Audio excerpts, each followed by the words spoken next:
Good morning, everybody. This is Alyson McGee with JBGoodwin Realtors, and I'm joined this morning by my good friend Amanda Lombardi from Roberts and Company Lending. Hi, Amanda. Hi.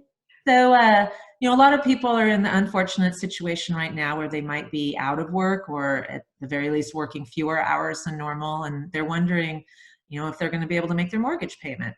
And I know that there's a couple of options for people, forbearance or deferment, but I think a lot of people don't understand the difference. So Amanda, can you explain that to us? Absolutely, Allison. Thank you so much for having me on here today. These are fantastic questions. So your two different options that you should have at the moment is going to be forbearance or deferment.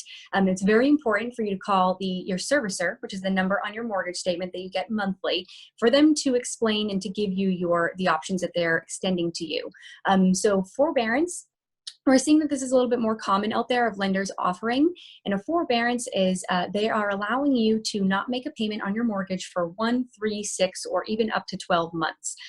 However, it's very easy to get approved for this. You call, they ask if you've been affected, you say yes, your loan is in forbearance. However, on month 7, if you are on a 6-month forbearance, on month 7, all 7 months are due. So most of us, while we're not making a mortgage payment, we're not just keeping that mortgage payment stuck on the side. So having 7 months due at once is a little bit nerve-wracking.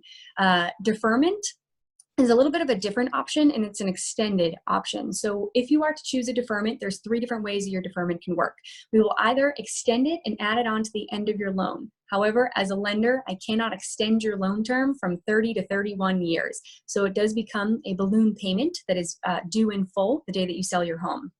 You can sell your home and take it out of the proceeds completely, or you may refinance your home and use some of your equity to wipe out those forbearance payments or deferred payments, excuse me. That's great information, Amanda. Thank you. So, somebody that might, be pretty confident that they're going to, be fully employed once this is over and we, are able to get out of our houses again, might still be thinking that, in a year or 2 years that they might want to be selling their current home and buying something new. So what might be the implications of making either of these choices on that kind of decision? That's great thinking, forward thinking as well.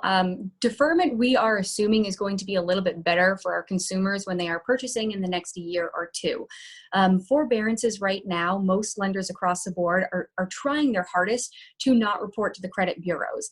This isn't a guarantee, and it's not across the board. So we don't know how long or when. So say that you are in forbearance, they do not report to the credit bureau for 6 months. That's great. However, on month 7, we can't bring our payment up to full. You are going to be reported to the credit bureau, and forbearances do not look good to mortgage lenders. Great. So it sounds like if at all possible, if somebody can get a deferment, that's probably a better option. So Yeah. what other kinds of things might people need to be thinking about when making these kinds of decisions? There's one big important factor that I do want. It's very important to think about the future, but right now as well. So of course, take care of what you need to take care of, but remember that most people, we pay escrows every month. So a portion of your monthly mortgage payment, about a third of it, usually goes into a third-party bank called your escrows. Now, every month that you make a mortgage payment, we save that on the side so that come October, November, we pay your taxes and insurance in full.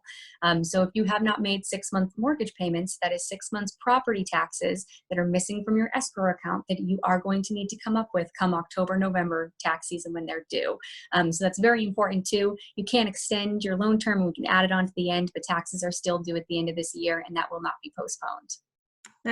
Thank you so much, Amanda, for explaining all that for us. It's a lot of things for people to think about, but they can make better decisions if they have good information. So thank Absolutely. you so much for joining me today.